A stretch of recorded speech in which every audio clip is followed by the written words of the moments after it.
ఆ రోజు ఆ, మనము అక్కడ మరిపాలెంలో మాట్లాడేటప్పుడు ఉమ్. ఎంతమంది ఉన్నారు? ఓ చాలా మంది అప్పుడు మనకి అప్పుడు దాదా ఉండాడు, మీ అల్లుడు ఉండాడు. మా ఇల్లు మా బావోళ్ళు ఇప్పుడు అమీర్ వాళ్ళ నాన్న అమీర్ వాళ్ళ అమ్మ అంతా చెప్పాలి వాళ్ళ మొత్తం అప్పుడు అందరూ వీళ్ళు ఉన్నప్పుడు వీళ్ళు కూడా వచ్చారు, శాసియా ఇంకా రత్నము. వచ్చిండ్రు ఆ ఫంక్షన్కి అందరూ వచ్చారు. వచ్చిండ్రు అందరూ వచ్చిండ్రు. అప్పుడు నేను నిన్ను చూసి ఎట్ట చెప్పాలబ్బా, ఈయనకి ఈ రకంగా మందులో ఉండి ఈ రకంగా నా మీద వాదనకు వస్తున్నాడే, ఉమ్. అవకాశం ఇస్తే కలబడేటట్టయినా ఉండవు. అట్లున్న పరిస్థితి అప్పుడు దెయ్యం అంటే చేస్తున్నాం మనం ఇప్పుడు. ఆ, అదే మనం అసలుకి నువ్వు అది అంటేనే నేను నీ మీదకి రాసి అయిపోతుందా రివర్స్ అయిపోతుంది నేను. నాకు అర్థమైపోయింది. అప్పుడు ఈయనలోకి దెయ్యం వచ్చింది, దెయ్యం మాట్లాడుతుంది, ఇప్పుడు కదిలేయకూడదు ఇవన్నీ, ఆ, నీ అంత చూడాలా తర్వాత అయినా మందు దిగినాక ఉమ్, దొరకకుండా బావు కదా అనుకున్నా. ఉమ్, దేవుడు అవకాశం ఇచ్చాడు. ఉమ్. అసలు నువ్వు గుడ్లూరివి పళ్ళు కొరికావు, గుర్తుందో లేదో నీకు? చేసుకుంటాను నాకైతే గుర్తులేదు కానీ ఆ పనులు చేసుకుంటాను నువ్వు వాడిని నువ్వు తెచ్చి అమెరికా వాడిని తెచ్చి ఇక్కడ దేవుడు అంటావు. ఈడ బ్రహ్మం గారు లేరా, ఆయన లేడా, ఈయన లేడా, ఎంతమంది దేవీ దేవతలు ఉన్నారు ఆయన అన్నావు లేదా? అన్నా అన్నా ఉమ్, అన్నా అన్ని గుర్తులే నాకు అన్ని అన్ని అన్నా నేను ఉమ్, అన్నాను. ఆయన గురించి అది చెప్తే కూడా చెప్తాను. ఆయన దేవుడు అయితే ఈ రకం ఎందుకు చేస్తా చెప్పు. అది కూడా వాదించిన అప్పుడు ఆ ముందైనప్పుడు మాటలు ఓవర్ వచ్చేస్తాయి. మాట కూడా ఘనంగా వచ్చుద్ది, మాట కూడా అది ఉమ్, శబ్దం కూడా సౌండ్ కూడా పెద్ద సౌండ్ వచ్చుద్ది అప్పుడు తాగినప్పుడు. ఉమ్. ఇలాంటి మనం అన్ని కూడా మర్చిపోయి ఉంటే ఎంత గొప్ప దేవుడు, దేవుడు దయవల, దేవుడు సంకల్పం, దేవుడు కృప కదా నాకు ఈ రోజు. మరి ఈరోజు నువ్వు అలాంటి పరిస్థితిలో నుంచి ఉమ్, ఈ స్థితిలోనికి దేవుని తెలుసుకొని బాప్తిజం తీసుకొని ఉమ్, నీ భార్యను కూడా బాప్తిజం ఇప్పించి రక్షించుకునే స్థాయికి వచ్చావంటే ఉమ్. మరి దేవుని కృపే కదా. పక్క 100% అంటే ఎలాంటి ఇబ్బంది లేదు దాంట్లో. అందులో మళ్ళీ ఒక ముస్లిమ్స్ కుటుంబంలో నుంచి దాంట్లో నుంచి రావడం చాలా కష్టం. ఎంతమంది నిన్ను వాదిచ్చారు మనకెందుకు ఆ దేవుడని. ఇప్పుడు కూడా వాదిస్తాం లేదు సార్ కొంతమంది. ఆ, ఇప్పుడు కూడా ఆ, అక్కడక్కడ నాకు టచ్ అవుతుంటే ఉమ్, మీకు విషయాలు తెలియక మీరు ఏదో మాట్లాడుతున్నారు మీరు. ఉమ్, ఉమ్, ఇప్పుడు అసలుకి ఇది పుట్టిన రోజు అది పుట్టిన రోజు అయింది, ఉమ్, ఖురాన్ పుట్టిన రోజు అయింది, బైబిల్ పుట్టిన రోజు అయింది. నాన్న, అసలు మనిషి ఎక్కడి నుంచి వచ్చిండు, ఎలా పుట్టిండు, ఎలా వచ్చిండు? ఉమ్, పుట్టకంటే ఫస్ట్ ఆదామే కదా, దేవుడు చేసిందే కదా. ఉమ్, ఉమ్, మరి అవ్వ ఆదాం నుంచి వచ్చిండు. మీరు కూడా ఇదే చెప్తా ఉంటారు, ఏది ముందు ఏది వెనక, ఉమ్, ఏది ముందు ఏది వెనక. అన్నా, అది పాయింట్ కదా ఇది. ఉమ్. ఇప్పుడు ముందు ఏది?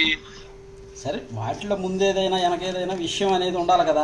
దేన్ని చూసి ఏది కాపీ చేశారనేది అర్థమైపోతుంది. అదే నేను అంటున్నా అదే. ఇప్పుడు దాంట్లో అవ్వాదాం అంటున్నారు, దీంట్లో అవ్వాదాం అంటున్నారు, ఏది ముందు ఏది వెనక. మరి దాని నుంచి నువ్వు కాపీ కొట్టేట్టు కదా నుంచి నువ్వు. ఉమ్, మీరు కాకపోతే ఏదైనా చెప్తారు మీరు. నేను ఇప్పుడు అవి ఉంటున్నాను కదా, మన వాళ్ళకి పోటీ పెడుతుంది చూసాం, కొన్ని పోటీలు కూడా ఉంటారు సెక్షన్లో. ఉమ్, ఉమ్. వాళ్ళు ఏం చెప్తా చెప్పి పడిపోతున్నారు.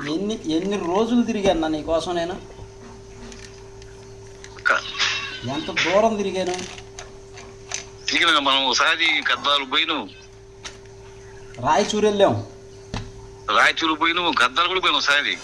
అవును, గద్దాలు కూడా పోయినావు, రాయచూరు పోయినావు. ఇక్కడ మనం కర్నూలు ఆయన కర్నూలు మెమోరీ కొనిపించి వాక్యాలన్నీ ఎక్కించి అప్పుడు నాతో పాటు రాకు నువ్వు 10 మందికి చేసిన పని. అప్పుడు నాకు ఈ నెల నాగేష్కి అనుమతి ఇంకొక ఆయనకి చాలా మంది చేయించు. నా చేసిన పని నేను చాలా మంది చేయను. అవును, దాన్ని దేవుడు నాకు సంకల్పించిండు. వాళ్ళకైతే వాళ్ళకి అంత అవకాశం నీదే అనిపించింది నాకు, వాళ్ళ మొత్తానికి కూడా ఇచ్చాడు. కాకపోతే వాళ్ళు ఆలోచించలేదు, డబ్బు మోహంలో లోకంలో. కానీ వాళ్ళు దాంట్లో సద్వినియోగం చేసుకోవాలి. ఇప్పుడు దేవుడు మనకి ఒక ఛాయ్ ఇచ్చినప్పుడు దాన్ని చూసుకుంటాం, మనం చూసుకోగలుగుతాం. ఆయన గొప్పతనం, ఆయన అద్భుతము, ఆయన ఆలోచనలు, ఆయన ఛాయస్, ఆయన ప్రేమ, ఆయన మమకారం, ఆయన కృప మనం తెలుసుకోవద్దు. మనం ఎవరు ఉన్నారులే దేవుడు ఎలా ఇచ్చిందిలే అనుకుంటే ఎట్లా? మనం ఎవరు ఇచ్చిందా ఏడిందా, మనం ఎవరిలో పోయినప్పుడు ముందు నుంచో మనం ఉండవు. ఇప్పుడు ఆయన కాడికి వచ్చిన తర్వాత మనకి ఎలా ఎదుగుతుంది అనేది ఆలోచన అవుతుంది మనిషికి. మరి ఆ ఆలోచన వచ్చినప్పుడే కదా మనం ఎవరి దానిలో మారగలిగి ఇప్పుడు మన ఊళ్ళో కూడా మసీదు ఉంది, అన్ని ఉన్నాయి, మనోళ్ళు అంతా ఉండలేదు కదా మనం. అయినప్పుడు కూడా మేము దాని గురించి మనం ఆలోచన దీంట్లో ఉన్నాం మనం. అప్పుడు మనము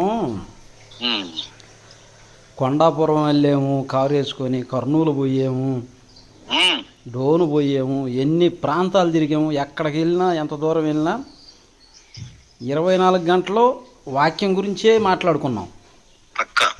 సుందరరావు గారు చెప్పిన మాటలు కానివ్వండి, సునీల్ గారు చెప్పిన మాటలు కానివ్వండి, సంతోష్ గారు చెప్పిన మాటలు కానివ్వండి, ఇవన్నీ విని విని విని మార్పు వచ్చింది. యేసుక్రీస్తు లేకపోతే మనకు బ్రతికాడిదినా? అసలు ఈ ప్రపంచానికే లేదు. ఇది దేవుడు ఈ పాటికి దీన్ని నుంచేవాడు కూడా కాదు. అసలు ఈ ప్రపంచం ఈ రోజు నడుస్తుందంటే ఈ జనాలు తెలియక ఇప్పుడు మనం ఏది చెప్పినా వాళ్ళు నమ్మే పరిస్థితి లేదు. నమ్మగాని వాళ్ళు మనకు తెలుసు. మనకి ఆయన ఎందువల్ల ఈ సృష్టి నడుస్తుందంటే కేవలం మొత్తం 100% ఆయన దయ వల్ల, ఆయన కృప వల్ల, ఆయన ప్రేమ వల్ల. ఎవరు ఆయన? యేసుక్రీస్తు. అవును. ఇప్పుడు ఈ రోజు ఈ ప్రపంచం నడుస్తుందంటే ఇప్పుడు అసలు కలిగినది ఏది నేను లేకుండా కాదంటే ఆయన వల్ల కదంటే ఎంత కలిగింది. అవును. మరి మొత్తం సర్వంతా ఆయన చూసి ఇప్పుడు నాకు చాలా సంతోషంగా ఉంది. కష్టం అర్థం కాలేదు తండ్రి. చక్కగా దేవుని మాటలు చెప్పగలుగుతున్నావు, బైబిల్లో ఉన్న మాటలే. మరి అది గొప్ప విషయం కదా. ఎంత ఆలోచిస్తే, ఎంత వంట పట్టించుకుంటే ఒక ముస్లిం అయ్యి ఉండి కూడా ఈరోజు దేవుని కోసం అనేకుల్ని వాదించేవాడుగా, ఇంకా చెప్పాలంటే దేవుని పని నేను చెయ్యాలి, నేను మీటింగ్ పెట్టాలి, నువ్వు పిలువు ఆయన చెప్పి అంటున్నావు అంటే అది మార్పు కదా. పక్క నాలో ఎంత మార్పు వస్తే నువ్వు ఫస్ట్ నాతో కలిసినప్పుడు మనం కర్నూలు నువ్వు నేను కలుసుకుని నన్ను చేసుకుపోయి ఆ మీటింగ్ వెళ్ళేటప్పుడు నాకు నా పరిస్థితి ఎంత దారుణం, ఎంత భయంకరం నా పరిస్థితి. నేను మామూలుగా ఇక్కడ వచ్చినప్పుడు ఎక్కడికి మనం ఏడ్చింది చిన్నగా అక్క నా చేతులు పుట్టుకొని ఏడ్చింది. ఏ శోభ ఎట్టన్నా కానీ ఈయన తీసుకొని పోని వెనకిడితే ఎట్టన్నా కానీ మార్చు ఆయన అని చెప్పి ఏడ్చింది నీకోసం. అక్కను ఒప్పుకోవచ్చు, నీ గురించి ఎంత ఆలోచించిందో.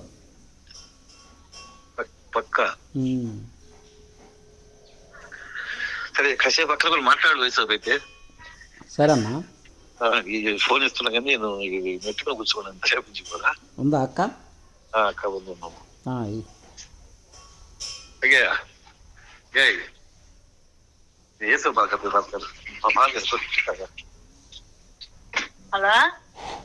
అక్క వందనాలు. అక్క బాగున్నారా? అందరు బాగున్నారా? పిల్లకాయలు దేవుని దయ వల్ల అందరం బాగున్నాం, ఆరోగ్యంగా ఉన్నాం. మీరంతా క్షేమమే కదా? పిల్లలు అందరూ సేమ్. అక్క ఇంటి దగ్గరే ఉన్నారంటగా? ఇంటి దగ్గరే ఉన్నారంటగా? ఇంటి దగ్గరే ఉన్నాం వేసుబా. ఇంటి దగ్గర వాళ్ళు అక్కడ చేసుకుంటున్నారు పని, మేము ఇక్కడే ఉన్నాం. వాళ్ళు ఏమో కర్నూలులో పని చేసుకుంటున్నారు పిల్లకాయలు. అవునులే, మేము ఇంటి దగ్గరే ఉన్నాం. అయ్యగారు బాగున్నాడుగా? బాగానే ఉన్నాం. సంతోషమేనా నీకు? సంతోషమే, హ్యాపీ. అదే చెప్తా ఉన్నాడు, పాత జీవితం ఇలా ఉంది ఒకప్పుడు, ఏదో ఆ దేవుని దయ వల్ల ఈరోజు ఈ స్థాయిలో ఉన్నామని దేవుని గురించే చెప్తున్నాడు. బైబిల్లో విషయాలు ఎన్నో చెబుతున్నాడు. చదువుకుంటాడు, బైబిల్ తీసుకొచ్చాను నేను దగ్గర అడిగి. బాగా చదువుతున్నాడు రోజు? చదువుకుంటా ఉంటుంది. మరి మీరు ప్రార్థనకు పోవాలి కదా? ప్రార్థన పోతాం కదా, ఆదివారం పోతాం వేసుగా. ఈ డేట్ పోకూడదు ఏమని పోలారా నిన్న ఊరికి. అదేం లేదు, అది దేవుడు పెట్టింది స్త్రీకి, స్త్రీ ధర్మం అది దేవుడు పెట్టింది. నెల తప్పేం లేదు, పోవచ్చు చర్చికి. మీకు ఆరోగ్యం సహకరించాలంతే. ఆరోగ్యం సహకరించి శక్తి ఉండి బాగానే ఉందంటే వెళ్ళిపోవచ్చు. అదక్క అన్ని బాగానే ఉండి స్నానం చేస్తున్న తప్పు ఇంకా ఏం పోదాలి, పోవచ్చునా లేదన్నట్టుగా పోలేదు. లేదు నువ్వు ఆయనకు పొమ్మన్నా, నీకేం కాదు పొమ్మంటే ఆయన మీరు బాప్తిజం తీసుకున్నారు కదా ఇద్దరు, ఖచ్చితంగా చర్చికి పోవాలా, దేవుని మాటలు వినాలా, ప్రభు యొక్క శరీరం రక్తం తీసుకోవాలా. అవి తీసుకుంటేనే మనం పరలోకం చేరగలం. అదే ఇప్పుడు ఈ వాక్యం విన్నాక నేను అరిచాను. మేము వారం వారం పోతాం యేసువా. మంచిదక్క, పోవాలా ఏడున్నా కానీ. ఎక్కడ పని ఉన్నా కానీ పని ఆపుకునేనా, ఇక్కడ పని కొని పోతున్నా కానీ పని ఆపుకునేనా పోతా నేను. మంచి పని అక్క. సరే యేసువా. అందరు బాగున్నారు కదా? బాగానే ఉంది యేసువా. అందరం బాగున్నాం అక్క. మీటింగ్లు అవుతున్నాయా? జరుగుతున్నాయి. మొన్న మార్టూరులో పెట్టి వచ్చాము. మార్టూరులో పెట్టించారా? నేను దూరమైనా కానీ మీటింగ్ పోదాము, పెట్టలేనప్పుడు ఆడ పెట్టాడు పోదాము అంట. నేను ఇక్కడ పులివెందులలో 12వ తారీఖు పెట్టాము. ఒకసారి రండి అక్క పులివెందులకి. వస్తుండే సుబ్బా. అందరు కూడా మిమ్మల్ని చూసి ఆనందపడతారు. వస్తుండే. సరే జాగ్రత్త అక్క. జాగ్రత్త. పిల్లల్ని కాపాడుకోవాల్సిన బాధ్యత కూడా మీ ఇద్దరిదే. వాళ్ళకి ఈ భూమి మీద ఉండటానికి ఇల్లు వాకిలి సమస్తము తినటానికి కట్టుకోవటానికి ఉండటానికి అన్నీ ఏర్పాటు చేశారు. ఇవన్నీ కూడా మీకు ఈ భూమి మీద ఉన్నంత వరకే వాళ్ళకు ఉపయోగం. ఈ భూమిని విడిచిపెట్టి వెళ్ళిపోవాల్సిన వారు అందరం. మరి అక్కడ శాశ్వతమైంది, ఇది కొంతకాలమే ఉంటుంది.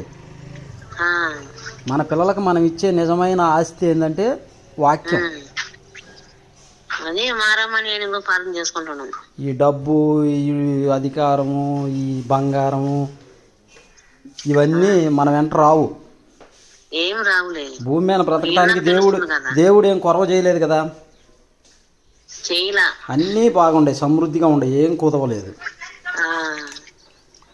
మరి పిల్లలను కూడా కాపాడుకోవాల్సిన బాధ్యత మీదే గనక మీరు జాగ్రత్తగా వాళ్ళ దగ్గర మాట్లాడి పిల్లలతోటి వాళ్ళని బలవంతం చేయకుండా మీరిద్దరూ ఆ పిల్లల దగ్గర ప్రవర్తించే విధానంలో మార్పు రావాలి. మా అమ్మలో ఏంది ఇంత మార్పు వచ్చింది, మా నాన్నలో ఏంది ఇంత మార్పు వచ్చింది, నీ కోడళ్ళు అనుకోవాలా మా అత్తలో ఏంది ఇంత మార్పు వచ్చింది, అంతకుముందు అలా మాట్లాడేది ఇలా మాట్లాడేది, ఇప్పుడు మనం ఏమంటున్నా కానీ ఏమంటలేదు, ఇంత మార్పు వచ్చింది ఏందని మీలో మార్పును గమనించి వాళ్ళు మారాలా. ఎందుకంటే మీరు వాక్యం చెప్పి మార్చలేరు వాళ్ళని, మీరు వాదించలేరు. ఎందుకంటే వాక్యం అంతగా రాదు కనుక.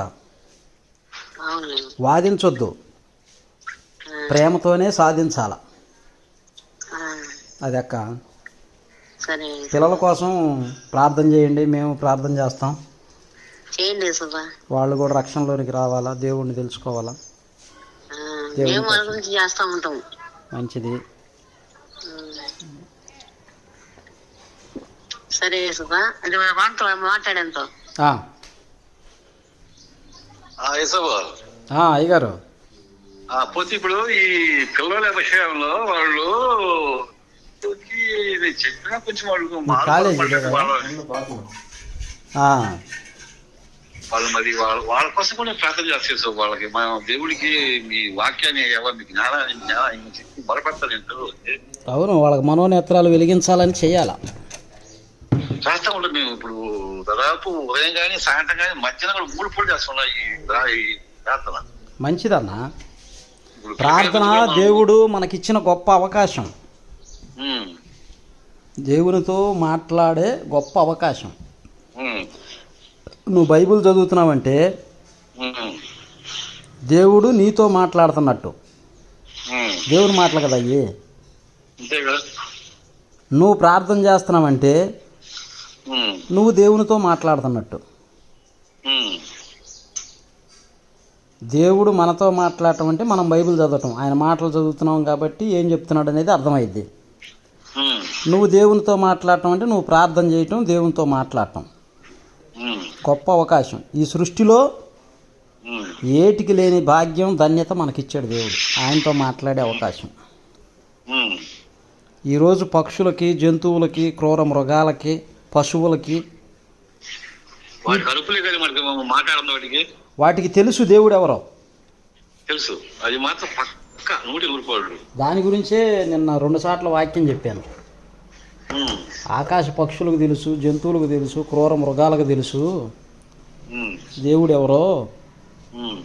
వాటిని అడిగితే ఏమీ చెప్పలేవు, మౌనంగా ఉంటాయి. దేవుడు నాకు తెలుసు అన్న మనిషికి దేవుడు తెలియదు ఆయన అని చెప్పాను.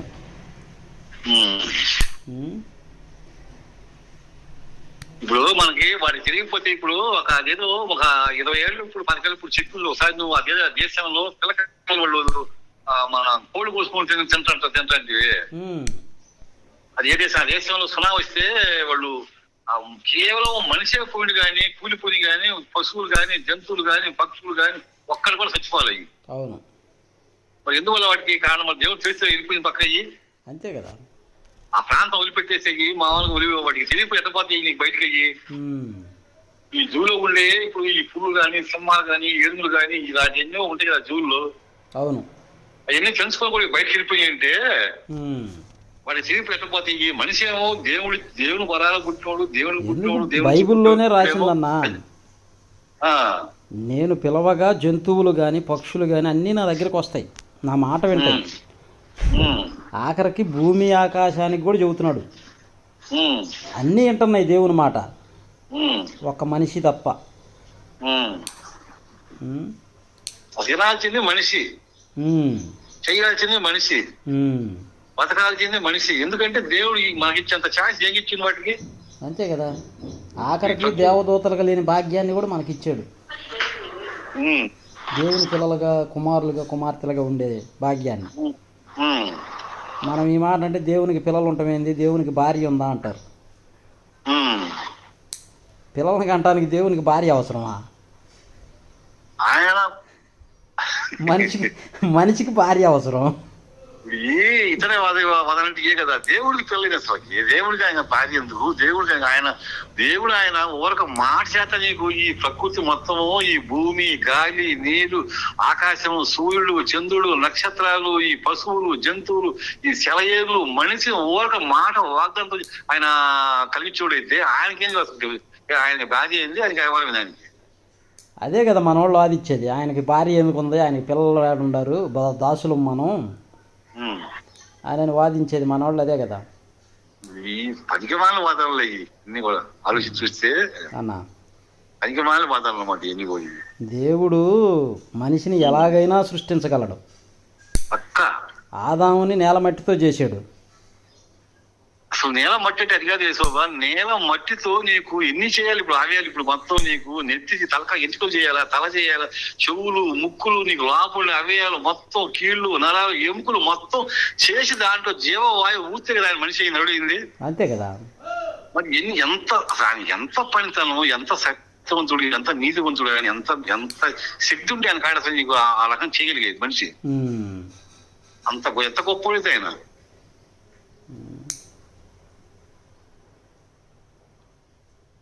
సరే అయితే ఇప్పుడు మన పిల్లకాయలు కూడా ప్రార్థన చేస్తున్నాం, చేసిన మంచిది కదా పిల్లకాయలకు కూడా. మంచిదన్నా. పిల్లకాయలకు వాళ్ళు అక్క కానీ కోడళ్ళ దగ్గర ఎలా ఉండాలా, మా విధేయతగా వినయంగా ప్రేమగా వాళ్ళని గౌరవిస్తూ ప్రేమిస్తూ ఒక తల్లి ఎలా చూసిద్దో పిల్లల్ని అలా చూడాలి. అత్తగా ఏమలో మార్పును వాళ్ళు గమనించాలా, నీలో మార్పును వాళ్ళు గమనించాలా.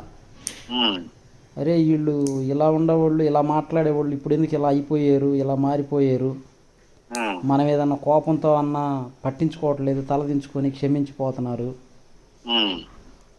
ఆయన చెప్పి మనతో మాట్లాడాలన్నా వాళ్ళు ఆలోచించే విధానంలోకి మనం రావాలి. అప్పుడే కుటుంబాన్ని మార్చుకోగలం. ఎందుకంటే వాళ్ళని ఎదిరించి చెప్పే అంత వాక్యం జ్ఞానం లేదు. ఎదిరించాలనేది కూడా కరెక్ట్ కాదు. ఎదిరించాలనేది కూడా కరెక్ట్ కాదు. బలవంతం చేయాలనేది కరెక్ట్ కాదు. వీరు ఇష్టపూర్వకంగా మనస్ఫూర్తిగా వారికై వాళ్ళు స్వీకరించేటట్టు ఆలోచింప చేయాలి మనం. అది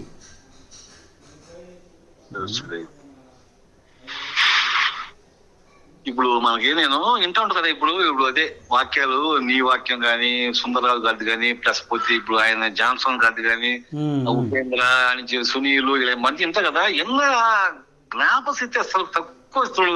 నేను ఎన్నో మొరపెడుతున్నాయి సో దేవుడికి ప్రార్థన చేసి. మనం ఇప్పుడు మీటింగ్ అంటాం, ఇదేటప్పుడు అద్భుతం ఇంకా ఇంకా ఇంకా అనిపిస్తుంది నాకు. అది నేను బజార్లో ఊరక కాసేపు ఇట్లా కూర్చొని వచ్చేస్తా బలం చెప్పడం, ఇంటికి వచ్చిన తర్వాత ఎందుకు ఊరక టైం వేస్ట్, మనకేం ఉపయోగం ఉండదు. అందువల్ల నేను మనం చెప్పాను ఇక్కడికి వచ్చి కమ్మంగా దేవుని మాటలు వింటా, వాక్యం సమయం ఇచ్చుకొని. ఇప్పుడు మనకి అవకాశం దేవుడు సమయం కూడా ఇచ్చాడు. ఇప్పుడు మనకి ఏమి పని కూడా లేదు. ఇప్పుడు చెప్తా ఎందుకు ఇచ్చాడు, నామానికి ఇచ్చాడు. అయ్యా మోటార్ వేసినట్టున్నారు, నిండిని నీళ్లు పోతున్నాయి. ఏలియా మోటార్ వేసినట్టుండారు, నీళ్లు పోతున్నాయి. ఉండి ఉంటాయి.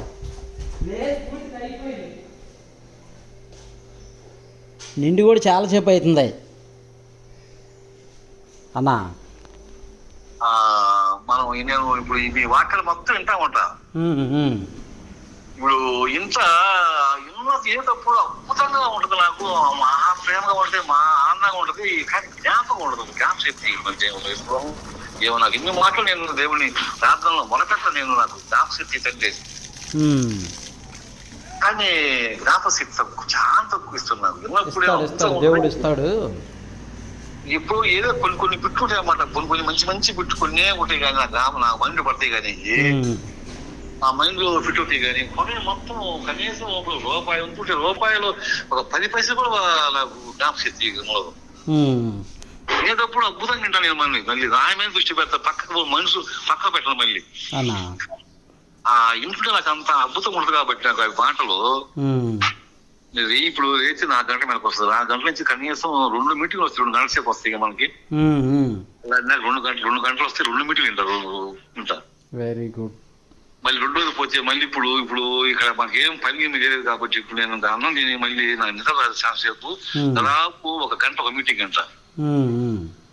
మళ్ళీ సాయంత్రం మళ్ళీ మనం బయట ఎక్కడ కూర్చోడానికి టైం వేస్ట్ అనవసరం చెప్పి మళ్ళీ సాయంత్రం అక్క నేను కానీ మనం పనుకోపోయేదాకా దాదాపు 10 అవుతుంది కదా. ఈ మనం స్టార్టింగ్ 6:30 7 గంటలు స్టార్ట్ చేసి అనుకో, 10 గంటల వింటాం. మళ్ళీ మరి బైబిల్ ఎప్పుడు చదువుతున్నావు? మధ్యలో ఇప్పుడు చదువుతా, మధ్యలో అన్నం నేను తర్వాత చదువుతా. దానికి కనీసం 1 గంట చిల్లర చేస్తా, గంట చదువుతుందని. Very good. అన్ని బైబిల్ చదువుతా ఉన్నాను, ప్లస్ పోతే ప్రార్థన చేస్తున్నాను, ప్లస్ పోతే 2-3 పోతే నీకు అది ఇలాంటి వింటా ఉన్నాను. మళ్ళీ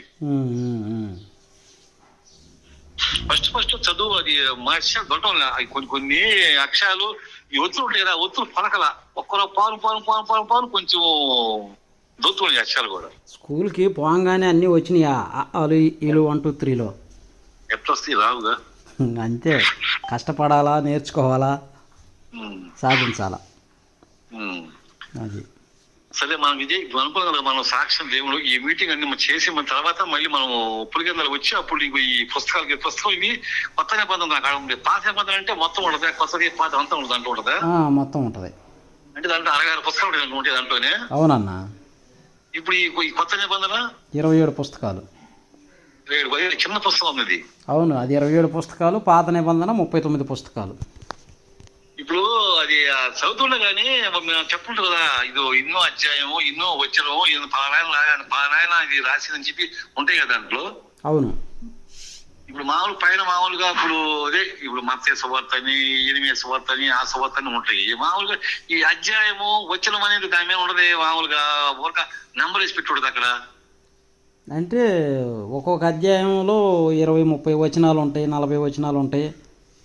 అది ఒకసారి నీ కాడికి వస్తే నాకు అన్ని అర్థం కాదు. నీ కాడ చూపించి చెప్తే కానీ ఇప్పుడు ఇట్లా చెప్తే కానీ నాకు అర్థం కావట్లేదు. అవునవునవును. మామూలుగా నీకు రాయదు, వచ్చిన మళ్ళీ రాయదు, అధ్యాయం రాయదు, ఒక నెంబర్ వేసి పెట్టి ఉంటుంది మీద.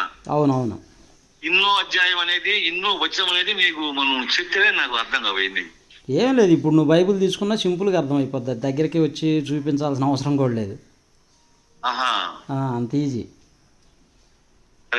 మత్తయి సువార్త 20 అధ్యాయం అన్నాం అనుకో, మత్తయి సువార్త పుస్తకం తీయాలా, దాంట్లో 20 నెంబర్ ఉంటుంది, పెద్ద నెంబర్స్ తోటి.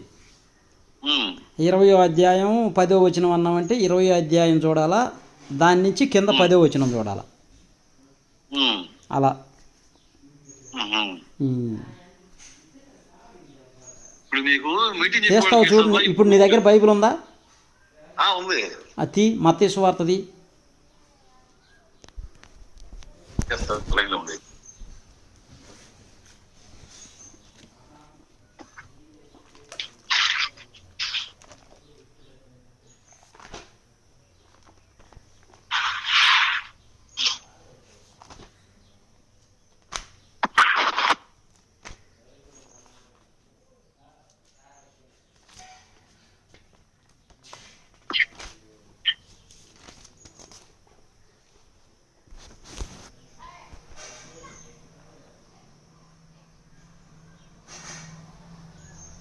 క్రొత్త నిబంధనలో ఫస్ట్ పుస్తకం మత్తయి సువార్త కదా.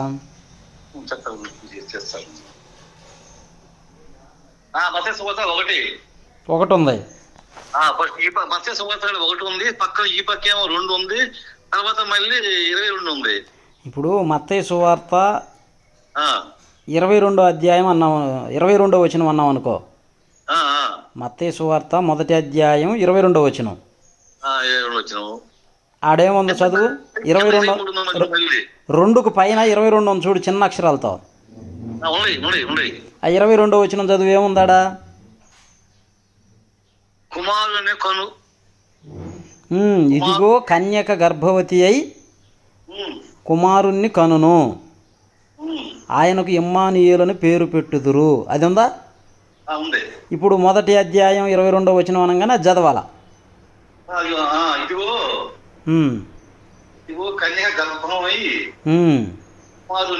కనును. ఇది 1వ అధ్యాయం 22వ వచనం. ఇప్పుడు 4వ అధ్యాయం అన్నాం అనుకో, నువ్వు 4వ నెంబర్ కాడికి రావాలా. కింద 23 ఉంటుంది. ఒకవేళ నీకు 1వ అధ్యాయంలో 10వ వచనం అన్నాడానికి ఏది చదవాలా? 1వ అధ్యాయం 10వ వచనం అన్నాడు. 1వ అధ్యాయం అంటే 1వ అధ్యాయం. 1వ అధ్యాయం 10వ వచనం అనగానే 10 ఉంటుంది చూడు.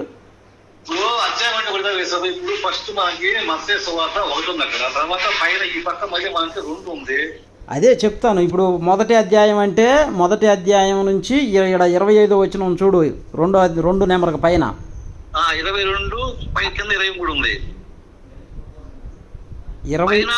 25వ వచనం చూడు.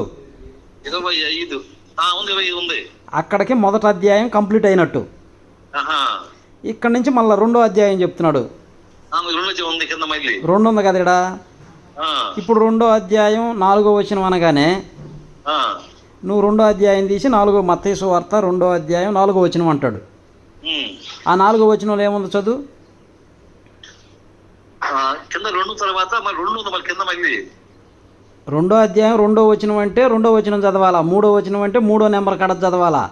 4వ వచనం అంటే ఇప్పుడు 4 కాడ చదవాలా. 4 నుంచి చదవాలా.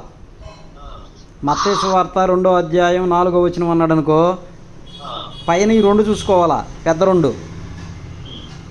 ఆ 2వ అధ్యాయంలో 4వ వచనం అంటే ఇక్కడ కాబట్టి రాజు ప్రధాన యాజకులను ప్రజలందరిలో నుండి శాస్త్రులను అందరినీ సమకూర్చి ఉందా? అట్లా చదవాలా. ఇప్పుడు మత్తయి సువార్త 10వ అధ్యాయం అన్నాడు అనుకో, నువ్వు 10వ నెంబర్ కాడికి పోవాలా. 10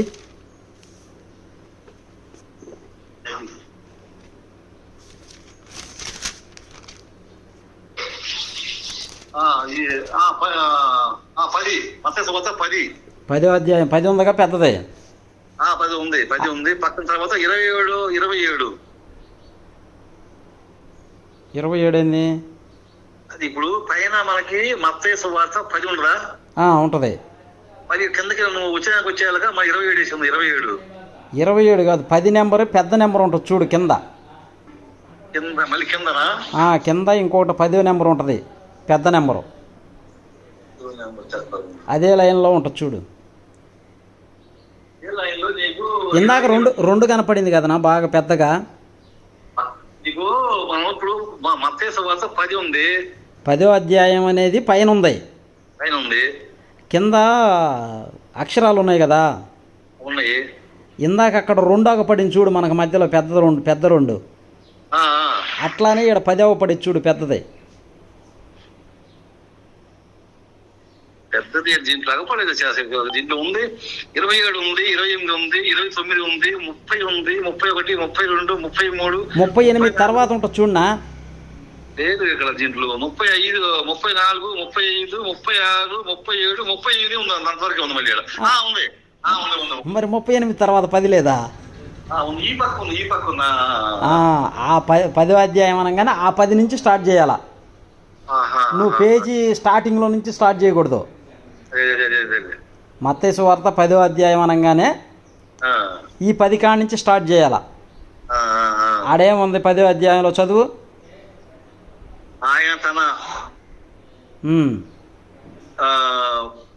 12 మంది శిశువులను పిలిచి, అది 10వ అధ్యాయం అనగానే ఇంక 7 నుంచి స్టార్ట్ చేయాలి. నువ్వు ఈ పైన ఇవి ఉండే కదా, ఇవి తీసుకోకూడదు, పేపర్లో ఉన్నాయన్నీ. 10వ అధ్యాయం అనగానే ఈ 10వ అధ్యాయంలో వచనం చెప్తాడు. ఆయన తన 12 మంది శిష్యులను పిలిచి అపవిత్రాత్మలను వెళ్ళగొట్టుటకును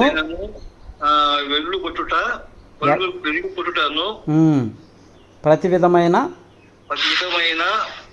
రోగమును ప్రతి విధమైన వ్యాధిని స్వస్థపరుచుటకును వారికి అధికారమిచ్చెను. శిష్యులకు ఇచ్చాడు. మీరు వెళ్ళి ప్రార్థన చేసి రోగులను స్వస్థపరచండి, ఎట్టి వ్యాధి గలవాడినైనా స్వస్థపరచండి అని వాళ్ళకి అధికారం ఇచ్చాడు. అప్పుడు వాళ్ళు వెళ్ళి ప్రార్థన చేస్తే అనేక రోగాలు, దెయ్యాలు అన్నీ వెళ్ళిపోయాయి. ఇప్పుడు 10వ అధ్యాయము 20వ వచనం అన్నాడానికి ఏడ చదవాలా? 10వ అధ్యాయం 20 లేదా 10వ అధ్యాయం 10వ వచనం అన్నాడు అనుకో, ఆ 10 నుంచి కిందికి రావాలి. నువ్వు 10 ఏడ ఉందో చూసుకోవాలా, చిన్న నెంబరు. రావాలి వస్తే కానీ అన్ని నాకు ఒక ఫోటో చెప్తే అర్థం కదా. ఇది వస్తారండి. నేను తప్పదు. ఇప్పుడు రేపు మనకి దేవుడు దేవాల నాకు అన్ని రేపు అన్ని ఇవన్నీ ముందు ఈయన సాక్షి ఈ మీటింగ్ పూర్తి చేసి నేను ఆయన దయ వల్ల ఆయన తప్ప దాని పని చేసుకొని తర్వాత మళ్ళీ నేను వస్తాను. అక్క నేను ఎంతో వస్తాను. మీటింగ్ నీ కాళ్ళు నాకు చెప్పు, చెప్తే నేను ఫోన్ చేస్తాను నీకు. నువ్వు కూడా మంచి మీటింగ్ పెట్టినప్పుడు అక్కడ అక్క నేనేం దేవుడు దేవుడు ఇద్దరం హ్యాపీగా వచ్చి ఒక రోజు 2 రోజులు మేము ఉండి అక్కడ అన్నీ అన్ని నువ్వు దగ్గర నాకు చెప్తే కానీ కొంచెం అర్థం కాదు నాకు. అట్నాలన్నా సరే మంచిదన్నయ్య. దేవుడు దయ వల్ల నువ్వు ఇంత దేవుడు నాకు టైం ఇచ్చేందుకు నీకు వందనాలు. నీకు 100,000,000 వందనాలు నీకు. ఏం లేదు, దేవుని కోసమే. మన సమయం అంతా కూడా దేవుడు ఇచ్చిందే. ఆ దేవుడు సమయం కోసం మనకి ఇలాంటి మంచి మంచి బిట్లు కదా ఇవి అన్నయ్య. మనకు కొంచెం ఇబ్బందుల్లో కూడా ఉన్నాం. ఈ ఇబ్బందుల్లో సలహాలు కావచ్చు. మన సలహాలు కాకపోతే మనిషి ఈ సైతాన్ని వరకుండా కదా మనల్ని. వాడు సిగ్గులేని వాళ్ళే. వాడు సైతాన్ గాడు, వాడు మనల్ని వాడు నానాకి హింస పెట్టి నానా బాబాయ్ పెట్టేవాడు ప్రాణం తీసుకొని వస్తాగా వాడు. సరే ఓకే చేసుకోబోయితే వందనాలు అన్నయ్య. ఎక్కడికి ప్రయాణం చేయాలా? ఏడలేదు, ప్రార్థన ఉంది సాయంత్రం, ఈ రోజు రేపు. ఎక్కువ దీనికే కేటాయిస్తున్నా సమయం. మంచి పని చేసుకోవాలి. లాస్ట్ ఫైనల్ రాబోయాలి. ఇప్పుడు నేను చెప్తే ఇప్పుడు సుందరరావు గారు ఇప్పుడు అక్కడ మా రోడ్లో ఉండే ఆయన సుందరరావు గారు ఆయన జాబ్ ఇట్టాడు. ఇప్పుడు అనమాట జాబులు కూడా ఎక్సలెంట్ నెంబర్ 1 ఆయన. అంత నీతివంతుడు, అంత యథార్థవంతుడు అనమాట ఆయన. మీ ఊరు ఆయన 20 సంవత్సరాలు ఆయన్ని మాత్రం బాగానే ఈ ప్రజలు ఈ మండలం మొత్తం మీద ఆయన్ని అట్లా పెట్టుకుని ఆయన ఇట్లాడి పోయి అలా వాడు కుటుంబం మొత్తం చాలా ఉంది చేసేవాళ్ళు. ఇలాగనే ఇప్పుడు ఊరు తిరగడం కానీ చేయడం కానీ చెప్పడం కానీ వాళ్ళు. మరి ఆయన అంత బ్యాంకులో అధికారి అయ్యుండి ఆడకి అందరూ వస్తారు, క్రిస్టియన్స్, ముస్లిమ్స్, హిందువులు అందరూ వస్తారు. మరి అందరినీ సమానంగా ప్రేమించి గౌరవించి వాళ్ళకి అవసరాలు కరెక్ట్గా పలికితేనే కదా. అయితే ఒక్కటి వాక్యము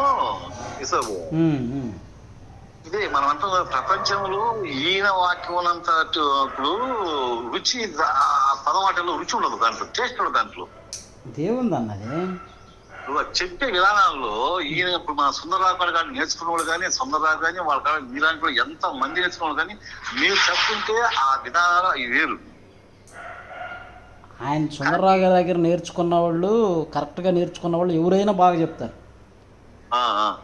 ఆయన అలా తయారు చేస్తాడు మనిషిని. దానికి మాత్రం నెంబర్ వన్ అనుకో మనం.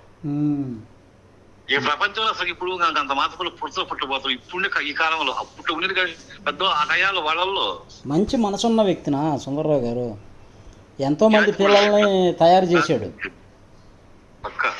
చాలా మంది బోధకులు ఎట్టుంటారంటే వాళ్ళ పిల్లలకు నేర్పించుకొని వాళ్ళు చెప్పాలా, వాళ్ళ తర్వాత వాళ్ళ పిల్లలు చెప్పాలా, ఎట్నే చూస్తారు. కానీ వాళ్ళ దగ్గరికి వచ్చే వాళ్ళందరికీ వాక్యం నేర్పించి వీళ్ళని కూడా సమాజంలోకి పంపించి వాక్యం చెప్పించాలని ఆలోచించరు. ఎక్కడ చూసినా స్టేజీల మీద చూసినా ఎక్కడ చూసినా మేమే కనపడాలా, మేమే గొప్పగా ఉండాలనుకుంటారు. కానీ ఆయనకి సుందరరావు గారికి ఆలోచన లేదు.